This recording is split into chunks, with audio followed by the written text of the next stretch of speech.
आज हम रवि त्रयोदशी प्रदोष व्रत कथा का आरंभ करते हैं। दोहा। आयु बुद्धि आरोग्यता याचा हो संतान, शिव पूजन विधिवत करो दुख हरे भगवान। एक समय सर्व प्राणियों के हितार्थ परम पावन भागीरथी के तट पर ऋषि समाज द्वारा विशाल गोष्ठी का आयोजन किया गया।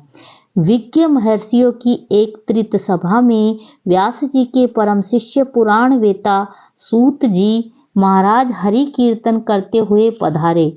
सूत जी को देखते ही शौनक आदि 88,000 ऋषि मुनियों ने खड़े होकर दंडवत प्रणाम किया। महाज्ञानी सूत जी ने भक्ति भाव से ऋषियों को हृदय से लगाया तथा आशीर्वाद दिया। विद्वान ऋषिगण और सब शिष्य आसनों पर विराजमान हो गए। मुनिगण विनीत भाव से पूछने लगे कि हे परम दयालु, कली काल में शंकर की भक्ति किस आराधना द्वारा उपलब्ध होगी? हम लोगों को बताने की कृपा कीजिए, क्योंकि कलयुग के सर्व प्राणी पाप कर्म में रत रहकर वेद शास्त्रों से विमुख रहेंगे। दीन जन अनेक संकटों से त्रस्त रहेंगे।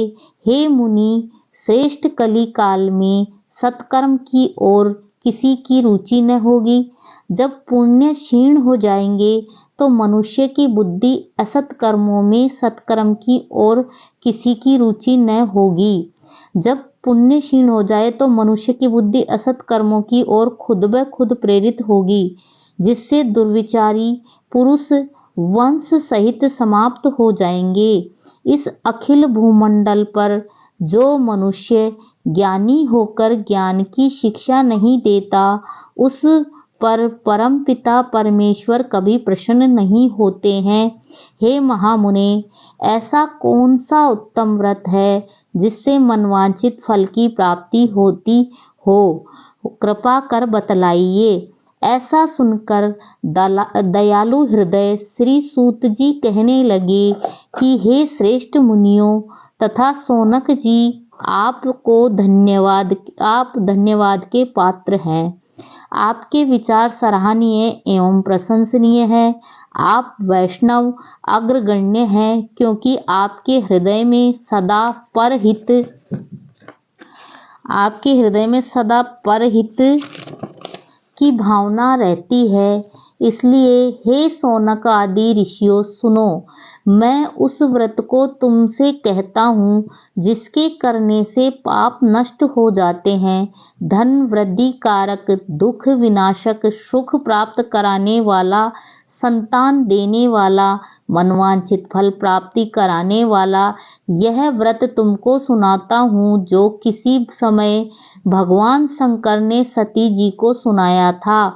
और उनसे प्राप्त यह परम श्रेष्ठ उपदेश मेरे पूज्य पाल गुरुजी ने मुझे सुनाया था, जिसे आप समय पाकर शुभ बेला में मैं सुनाता हूँ। बोलो उमापति शंकर भगवान की जय।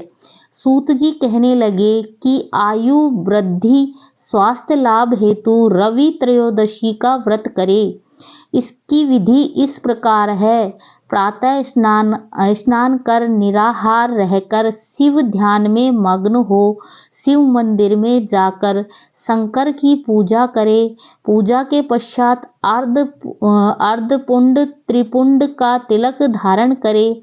बेलपत्र चढ़ावे, धूप दीप अक्षत से पूजा करे, ऋतुफल चढ़ावे, ओम नमः शिवाय मंत्र का रुद्राग्य की माला से जप करे, ब्राह्मण को भोजन करा, सामर्थ्य अनुसार दक्षिणा दे, तत्पश्चात मौन व्रत धारण करे। व्रती को सत्य भाषण करना आवश्यक है। हवन आहुति भी देनी चाहिए। मंत्र ओम ह्रीं क्लीं नमः शिवाय स्वाहा से आहुति देनी चाहिए। इससे अभीष्ट फल की प्राप्ति होती है। व्रती पृथ्वी पर शयन करे, एक बार भोजन करे, इससे सत्कार्य सिद्ध होते हैं। श्रावण मास में तो इसका विशेष महत्व है। यह सर्व सुख धन आरोग्यता देने वाला है। यह व्रत इन इन सब मनोरथों को पूर्ण करता है। हे ऋषिवरों, यह प्रदोष व्रत तो मैंने आपको बताया। किसी समय शंकर जी ने सती जी को और वेद व्यास ने मुनि ने मुझको सुनाया था।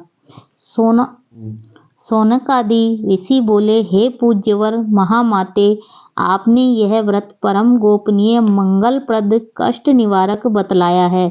कृपया यह बताने का कष्ट करें कि यह व्रत किसने किया और उसे क्या फल प्राप्त हुआ। श्री सूत जी बोले, हे विचारवान ज्ञानियों, आप शिव के परम भक्त हैं। आपकी भक्ति देखकर मैं व्रती पुरुषों की कथा कहता हूँ। एक ग्राम में अति दीन ब्राह्मण निवास करता था। उसकी साध्वी प्रदोष व्रत किया करती थी। उसके घर एक ही पुत्र रत्न था। एक समय का जिक्र है कि वह पुत्र गंगा स्नान करने के लिए गया। दुर्भाग्यवश मार्ग में चोरों ने उसे घेर लिया और वह कहने लगे कि हम तुम्हें मारेंगे, नहीं तो तू अपने पिता का गुप्त धन बतला दे। बालक दीन भाव से कहने लगा कि हे बंधुओं, हम अत्यंत दुखी दीन हैं, हमारे पास धन कहाँ है। चोर फिर कहने लगे कि तेरे पास पोटली में क्या बंधा है। बालक ने निसंकोच उत्तर दिया कि मेरी माता ने मुझे रोटी बनाकर बांध दी है। दूसरा चोर बोला कि भाई, यह तो अति दीन दुखी हृदय है, इसे छोड़िए। बालक इतनी बात सुनकर वहां से प्रस्थान करने लगा और एक नगर में पहुंचा। नगर के पास एक बरगद का पेड़ था। बालक वहां बैठ गया और थककर वृक्ष की छाया में सो गया। उस नगर के सिपाही चोरों की खोज कर रहे थे कि खोज करते करते उस बालक के पास आ गए। सिपाही बालक को भी चोर समझकर राजा के समीप ले गए। राजा ने उसे कारावास की आज्ञा दे दी।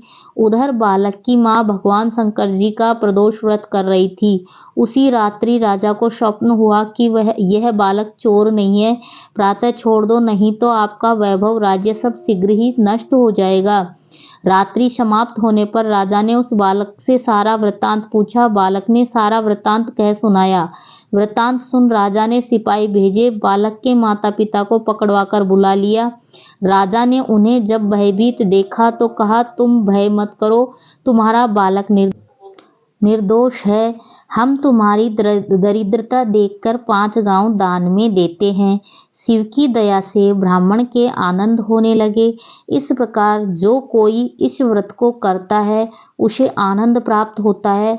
सौनक आदि ऋषि बोले कि हे दयालु, आप कृपा करके सोम त्रयोदशी के प्रदोष का व्रत सुनाइए।